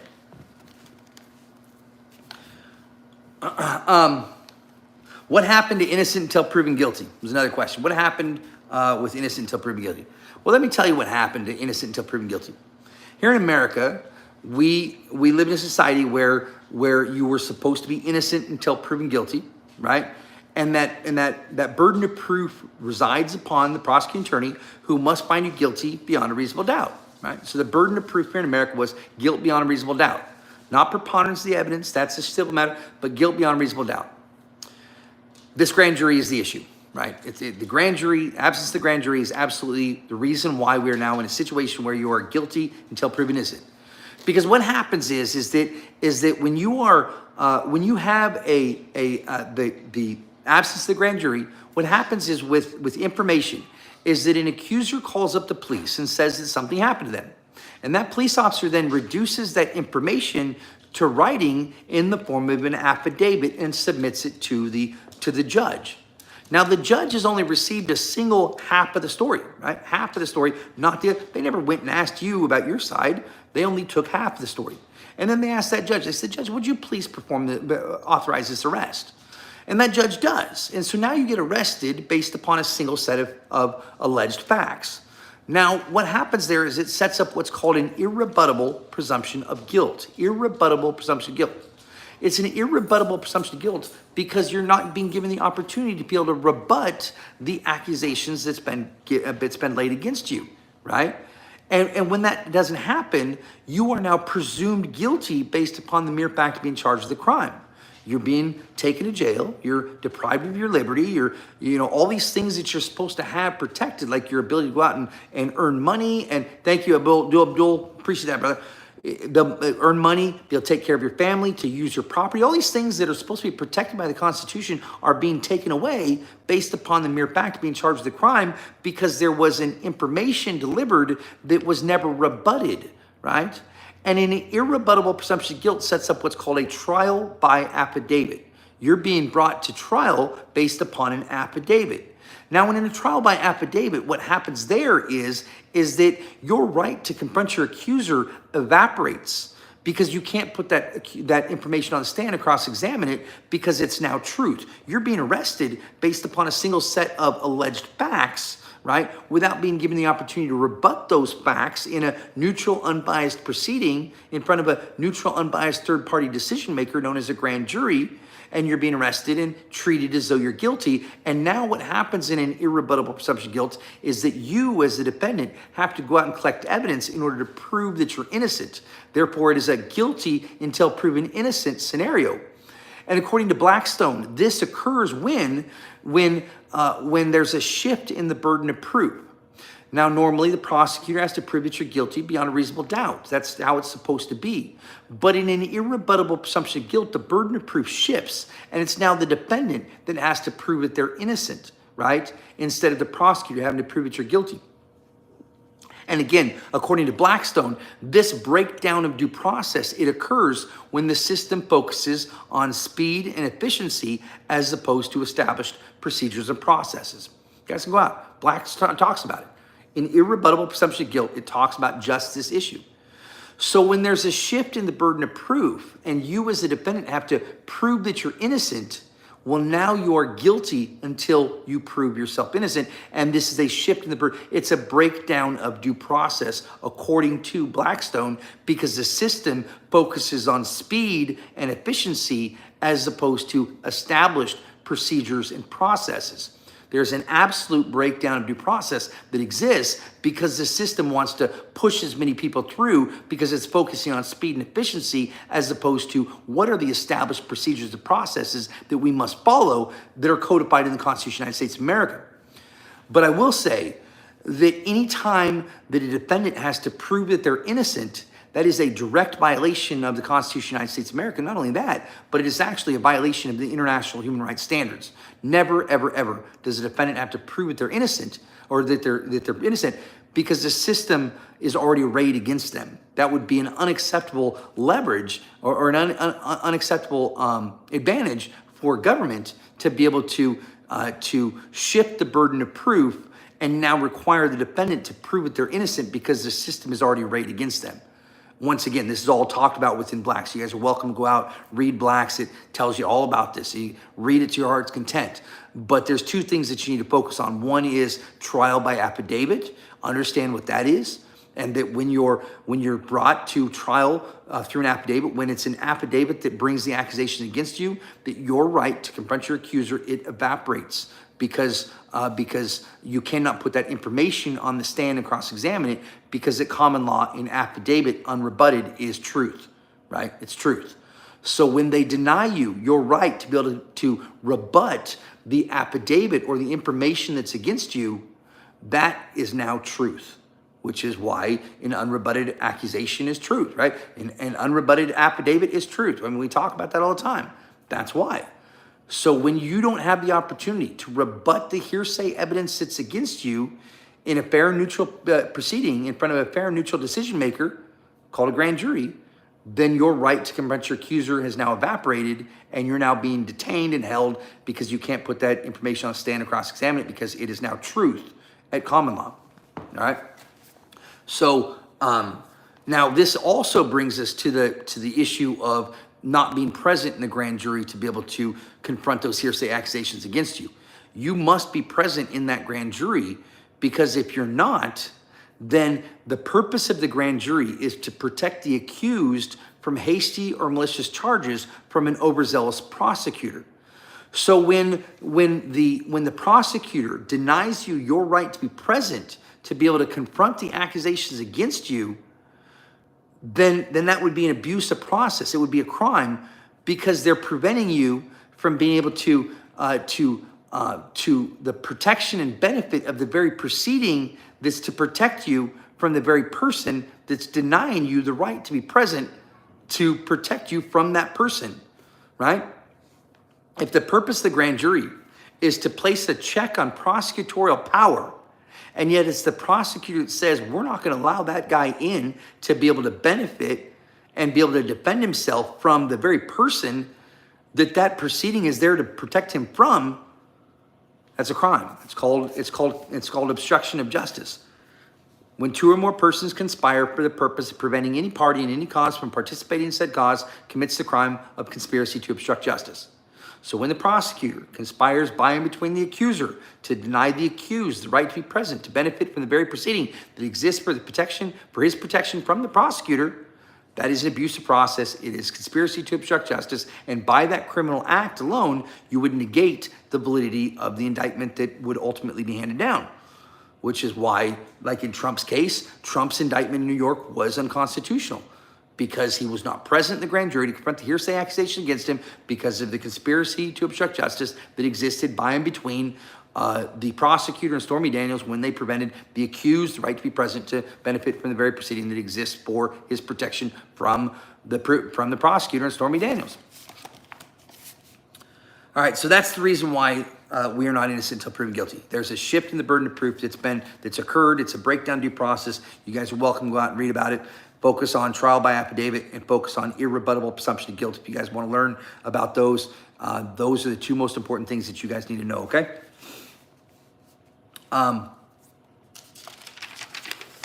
Okay, what if state laws collide with the Constitution? Does the state constitution supersede the U.S. Constitution? Well, that's the question that we got, right? Because, once again, to what purpose would the Constitution be if the states were able to abridge it at their discretion, right? If the states entered into a union, thank you guys so much for those, Real and Abdul, appreciate that so much, guys. So if the states gave up their sovereignty to join the union and subject themselves to the supremacy of the Constitution of the United States of America, to what purpose is the Constitution if the states don't have to obey the Constitution? See, once again, it's the limits of power. The Constitution is designed to establish rights and limit powers. People have rights, government has powers. In some cases, the state powers are limited. In other cases, the federal government's powers are limited. In more cases, both powers are limited, but their limits exist in order to preserve the individual liberties of the people, right? That's the purpose of our Constitution.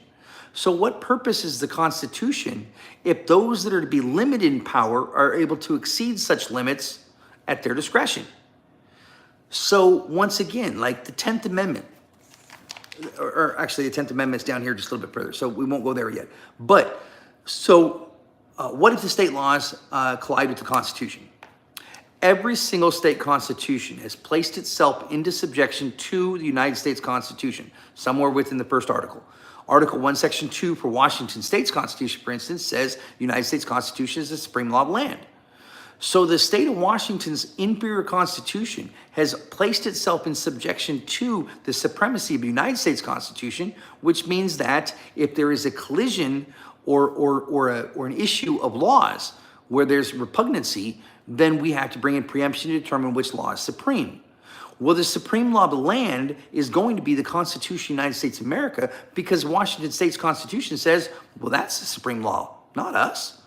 So the Constitution of the state of Washington is in subjection to the Constitution of the United States of America. Therefore, if there is a collision, such as it is with Clause 1 of Amendment 5 versus Article 1, Section 26, Article 1, Section 26 of Washington State's Constitution says we're not going to do a grand jury. No grand jury shall be drawn or summoned in any county. Whereas the United States Constitution says no person shall be held to answer for a capital or otherwise heinous crime unless on presentment or indictment of a grand jury.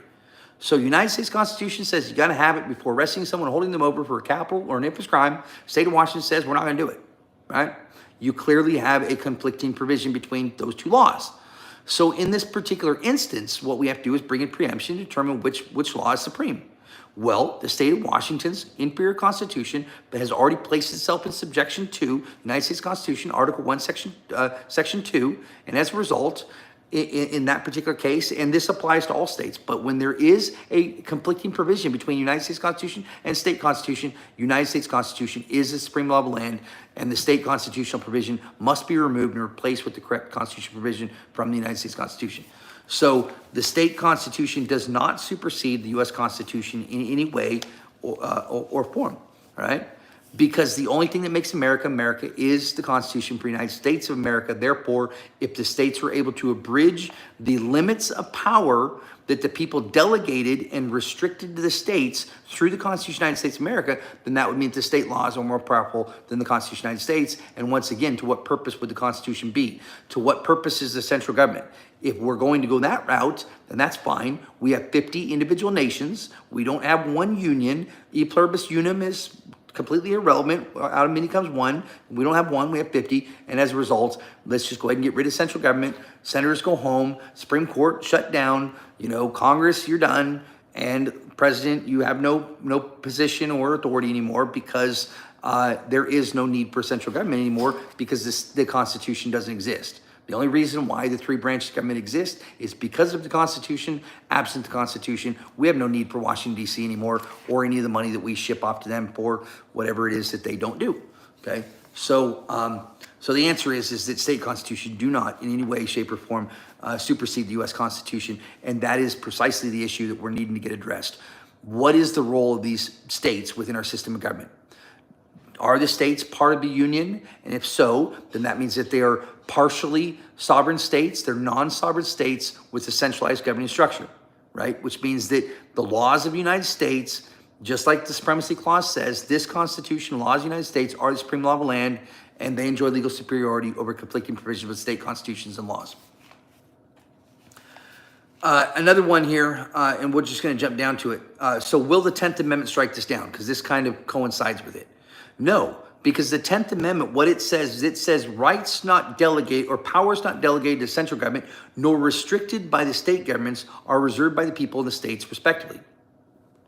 We have a power that we delegated to the central government, Constitution. And so as a result, it's restricted by the states. So the right to trial by jury, or the right to indictment by a grand jury that's codified in the Constitution of the United States of America is a restriction against the state. No state can interfere with that because it was delegated to the central government, therefore restricted to the state government. So the 10th Amendment is not designed to be able to abolish the powers delegated to the central government and thus restricted by the state government because that was what we protected, that's what we preserved. All the Bill of Rights, those are never to be for contemplation, for typical legislation, or for interference by the states. That's why Timms versus Indiana from 2019 said that the privileges and immunities of United States citizens are at a minimum those enumerated within the Bill of Rights, given their legal effect against interference by the states because of their codification in the Constitution's text, okay? So the powers delegated to the central government contained within the Bill of Rights are a restriction against the state government, given their legal effect against interference by states because of their codification in the Constitution's text. The 10th Amendment cannot overcome what it is that we're doing because the powers we delegated to the central government are restricted by the state government. They cannot interfere with those rights that we have because that's outside of their limited or statutory governing limits. If the state could interfere with a federal right, then that would mean the states are more powerful than the federal government, and that was not what the people created when they established the Union and three separate but equal branches of government with the Constitution of the United States of America. Another question here, what if a new constitution altered the original constitution? Guys, I've talked about this numerous times, okay? Problem is that in contract law, you cannot break you cannot breach a contract obligation in order to enter into a new contract, right? You can't breach a contract to formulate a new contract, because by the breaking of the first contract or the breach of the first contract, you would nullify the second contract. So there is no other constitutions, because the people of the United States did not ratify any other constitutions. And so if our government did create another constitution in 1872 and 1849, if they did create those other constitutions, those constitutions aren't valid, because the people of the United States altered the Constitution of the United States, and we would be the ones that would have to change the terms of the contract. So if the Constitution of the United States is a contract, which it is, establishing our government by and between the people and their government, that contract cannot be amended, changed, or altered, and it certainly cannot be changed through a breach of the obligation. So when the Constitution of the United States, established and ratified by the people in 1787, when it creates certain obligations, they can't breach those obligations to formulate a new contract without voiding both contracts, because it's the people that would have to create the new contract. And the people never created another contract in 1872 and 1849. None of that matters, because we're dealing with contract law. You guys know that. We're in admiralty jurisdiction. We're in contract law right now. Everything is a contract with our government. We all know this. This is not anything new here. And so as a result, rely upon contract law and think about the contract law a little bit more, because you cannot breach the contract to enter into a new contract, because by the breaking of the first contract, you would nullify the second. Thank you, Abdul. Appreciate that, brother. Appreciate that a lot. Travel safe, my friend, man. Okay. Can we contract with the state to give up rights? I'm going to try to be quick on this one, because I've done this a few times, okay? No, you cannot ever give up a right, ever. You guys can't. They're inalienable, okay? But why are they inalienable? Someone also asked me a question, is the Bill of Rights superior to the Constitution? I think that these two questions kind of coincide with one another. Is the Bill of Rights superior to the Constitution? No. No, they're completely different things, you guys. The Bill of Rights are people's rights. Rights have people. Government does not. The Bill of Rights apply to the people. The Constitution applies to the government, not the people. Those are they're completely different things with completely different functions. You see, Articles 1 through 7 of the Constitution for the United States of America, those create the obligations of government.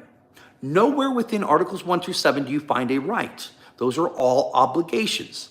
Now, in Article 4, you find it alludes to the existence of rights, where it says that the citizens in each state shall be entitled to all privileges and immunities as the citizens in the several states. But that doesn't say what the rights are. That just says that government, you can't, if you have a right or an immunity, if a person has a right or immunity in one state, you can't deny them that same right or immunity in another state. That's not a right. That's an obligation. Right? Because that's directing the states to know that, oh, you got to treat everybody equally. So if you have a right to an immunity in one state, you got to give it to them in another state. You can't, because that would be contrary to the egalitarianism form of government. So Articles 1 through 7, the main body of the Constitution, it creates obligations. Obligations. And obligations affect government, not the people. Okay?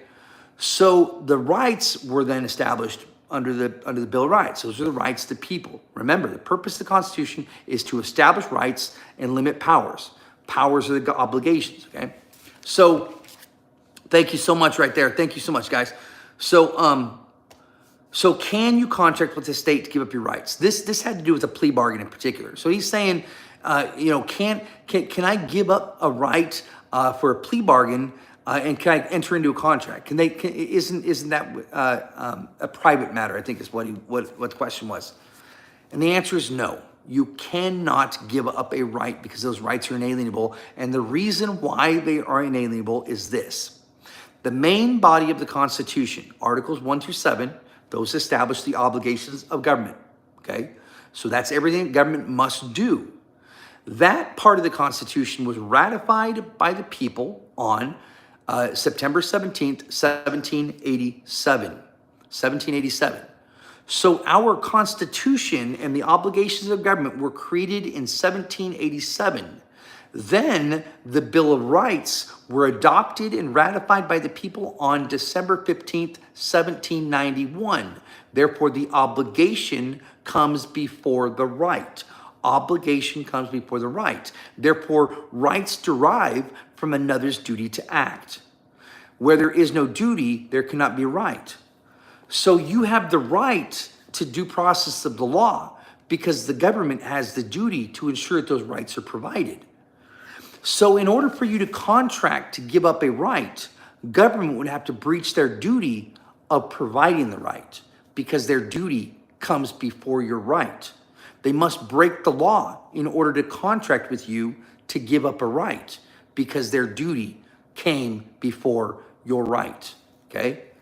And that's why they're inalienable, okay? Our founders and forefathers designed it to be that way.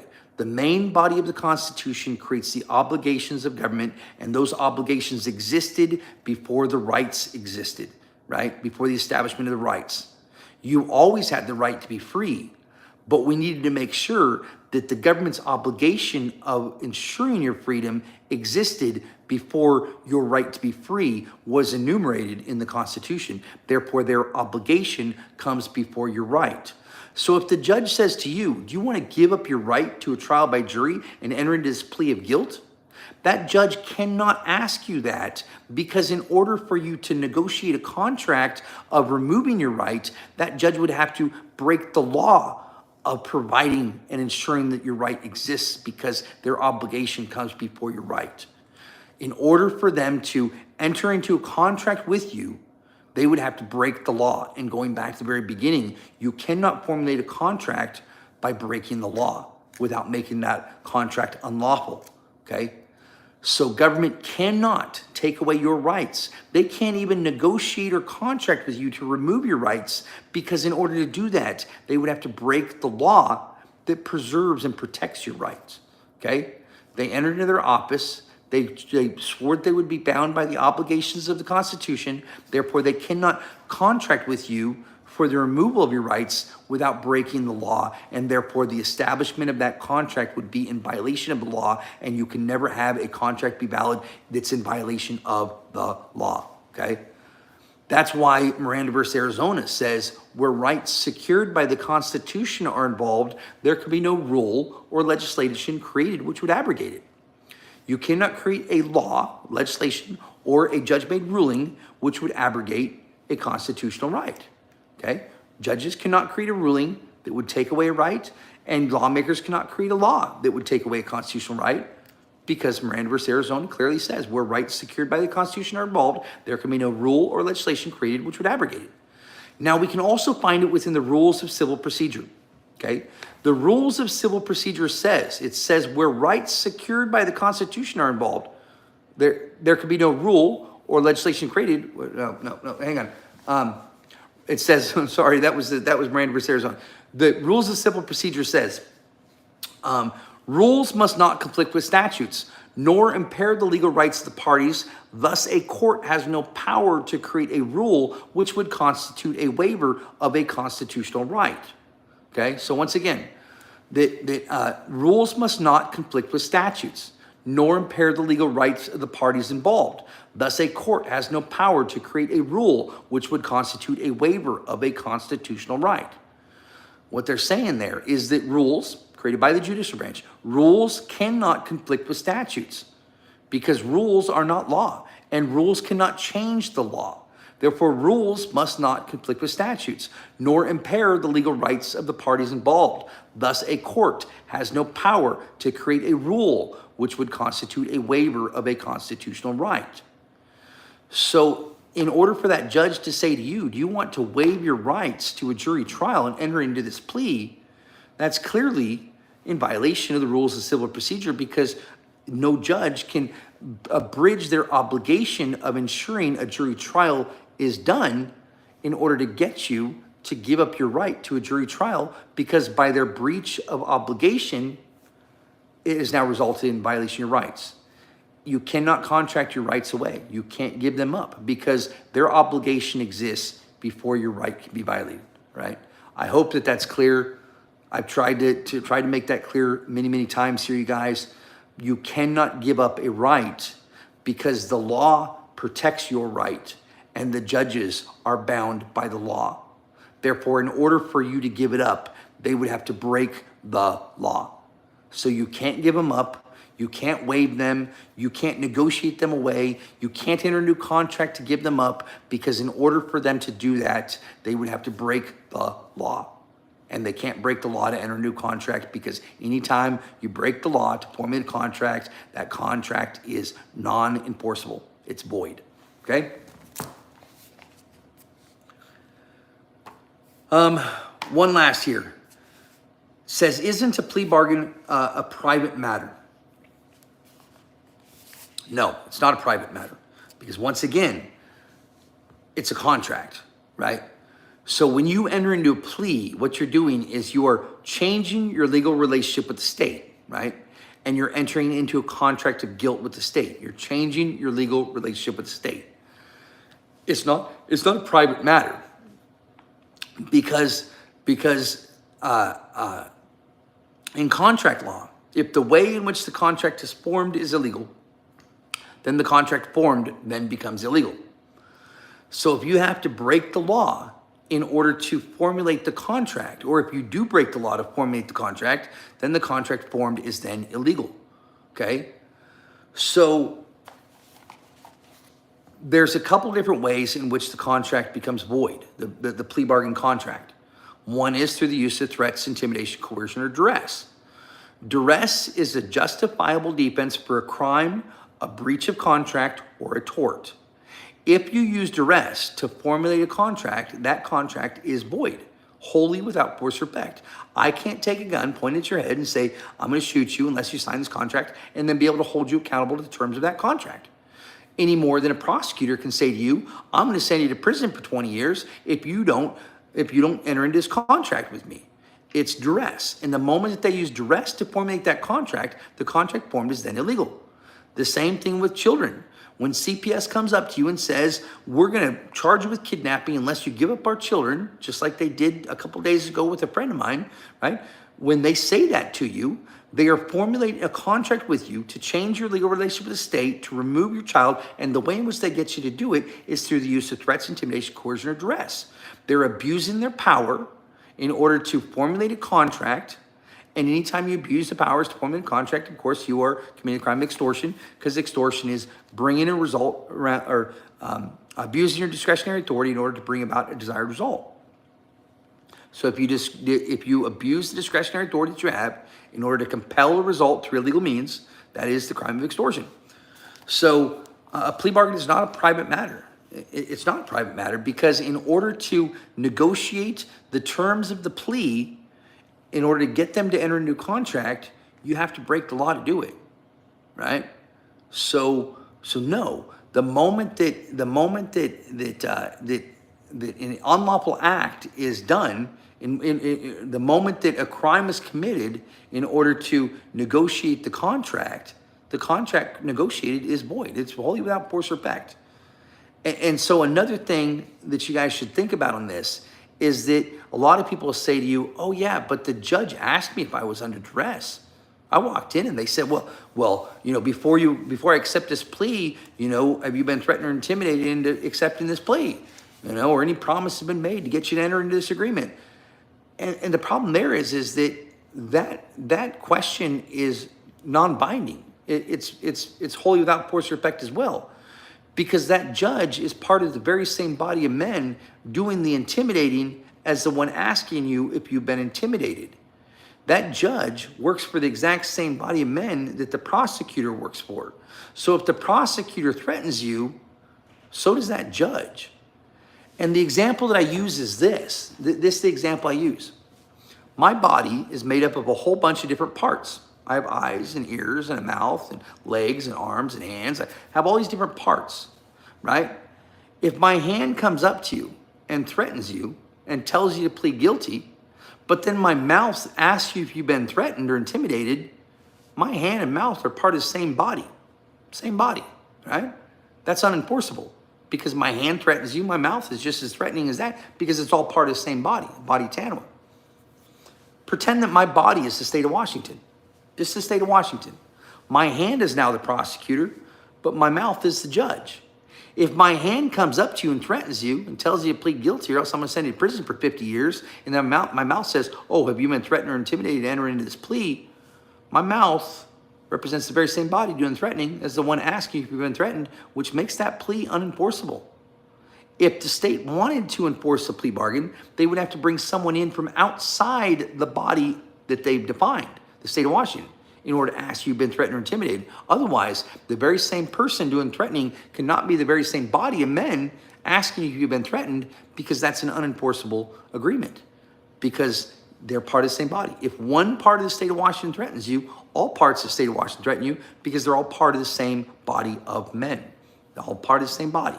And if one part threatens you, if one part breaks the law against you, then the entire body breaks the law against you. That's how criminal conspiracy works. So even if the judge asks you if you've been threatened or intimidated, that's a non-binding agreement, because that prosecutor and judge work the very same body, which just so happens to be the body that's brought an accusation against you, the plaintiff, right? So these plea bargains are all illegal and unconstitutional, because the states are, one, abridging the obligations that they have of the Constitution of ensuring and guaranteeing a trial by jury in accordance with Article 3, but they're also doing it through the use of threats, intimidation, coercion, or duress, which is an illegal formulation of a contract. But then they're also believing that they've established a contract with you by you waiving a right that they're obligated to perform prior to you being able to even give it up, making all of them completely void without force or effect. So once again, we've got 2.9 million people are sitting in prison right now today on judgments that have no contractual obligation to keep them there in the state of enslavement, forced into involuntary servitude, where they are producing labor for for-profit businesses for the direct benefit of the state. These prisoners and these slaves are locked in an institution, and the only thing keeping them there is fear, because there is no judgment holding them there. Thank you guys so much, right? Hope you guys have a good night. I need to get to bed. This is what's going on now. I know we only have 32 people here. We got 11 over here. We got a couple over here. So, between the 40 here, you guys, I'm leaving tomorrow. And we're going to pick up these affidavits. Whatever the number is the number we got. Okay? So I'm leaving tomorrow, and we're heading to pick up all these affidavits. I've already got 2 sites picked up. We got 8 more to go. We're going to pick up the affidavits. Whatever number we have is whatever number we're going to have. And I'm heading to Washington, D.C. It's time, okay? So I'll be back in Washington, D.C. in about 32 days is about the amount of time that we're looking. We're going to stop South Dakota, North Dakota, Montana, Nevada, get those ones served. We're going to be up doing Maryland and South Carolina on our way. We're going to get all 48 done. But we're now heading on out. We're crossing back across the country. We're going to head west first, obviously. Pick up all the consolidation points there, the affidavits that we have. And we'll be making arrangements for meetings with the FBI over the next couple of weeks here, right? It's time for them to decide which side of law that they want to be on. It doesn't matter what the number is, we're there. So there's some stuff that we'll be doing along the way, but I'm telling you guys this because tomorrow we're getting on the road. Once again, I need help making this happen, you guys. If you guys can, we got a lot of miles, 20,000 miles to do. I've done this numerous times. You guys, this is my 4th time doing this in just around a year. But I need help. We need the donations. We need a lot of fuel. So if you guys want to help out, we leave tomorrow. All right. And we're heading first, we got 1 place we're going, 2 places we're going, and then we're going in North Dakota. I need an affiant for North Dakota. I need an affiant for South Dakota. I need an affiant for Montana. I believe I have one already for Nevada, but it wouldn't hurt to have some extras. Guys, I need the affiant. I got to identify a specific affiant. You guys know I'm not doing numbers right now, but I need to get those states served. I need to get them enjoined. So if you guys live in North Dakota, South Dakota, Montana, or Nevada, if you've been charged with or convicted of a crime by the United States justice system or system subjected to the jurisdiction thereof, I need you guys to get in touch with me. I have lots of options, but get in touch with me because we need to get these affidavits together. I need to identify who it's going to be that we're going to serve on behalf of, because we'll be there in just a few days, right? In just a few days. And so we've got 20,000 miles to go starting tomorrow.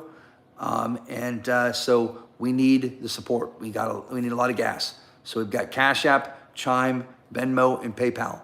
And the only ones that we use, right? If you're being contacted by anyone for any Cash App other than these four, then it's not going to deter. It's a fraud, it's a scammer, and there's a bunch of scammers.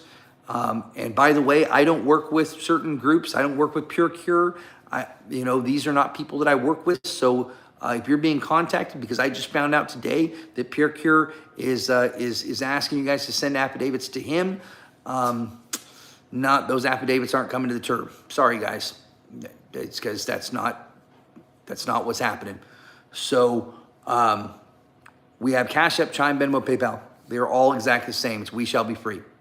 WESHALLBEFREE. We shall be free. And I can only do what God allows me to do, right? I can only do what you guys help provide. But this is it, right? This is it. Because after the last couple of days that I've had with the police, because we've had a bunch more incidents. We've been swarmed 4 separate times by police. They got our number, and so it's time for me to get this finished because they're ratcheting it up, so I got to ratchet it up too. So we shall be free. Cash App, Chime, Venmo, PayPal. You guys, please donate. Please get out there. If I'm coming to your state, guys, I'd love to see you guys.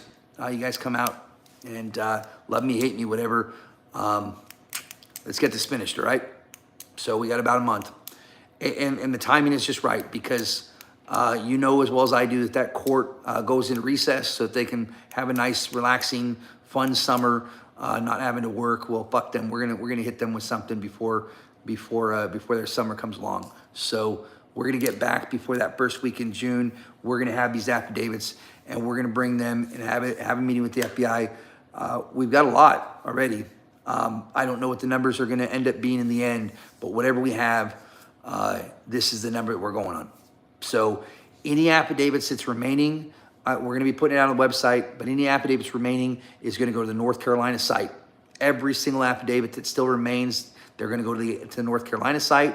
If I'm coming through your state or whatever, and you guys are in the area, I'll pick them up in person. I'm more than happy to do that. But we're at the tail end of this now. So I'm going to consolidation points. I'm going to pick up all the affidavits that we've received at those consolidation points. If there's any affidavits remaining, we're going to have them sent to the North Carolina site to Justin there, and he'll be receiving them. That's the last site that I'll pick up before I head into Washington, D.C. We're going to get this meeting with the FBI, and we'll carry in these bins of letters that you guys have sent to us because there's a lot of them, guys, from the first 2 sites that we picked up. There's a lot. All right, there's a lot. And so thank you guys so much for everything you've done. Thank you guys so much for helping. Please continue to like, follow, share. Please comment if you can. Keep these videos out in the queue. The numbers are down a little bit, 25, 10. But thank you guys so much for letting me serve you and your family. It's been a real honor to have been able to do this, and I can't wait to see what God has planned for this next month and a half because it's going to be really exciting. All right, I believe in this 100%. You guys know I do, all right? And I know you guys do too. So I thank you guys so much for the faith, and let's go ahead and get this finished, all right? Thank you guys so much. God bless. Have a great rest of your night, okay? Thank you, YouTube. Thank you so much.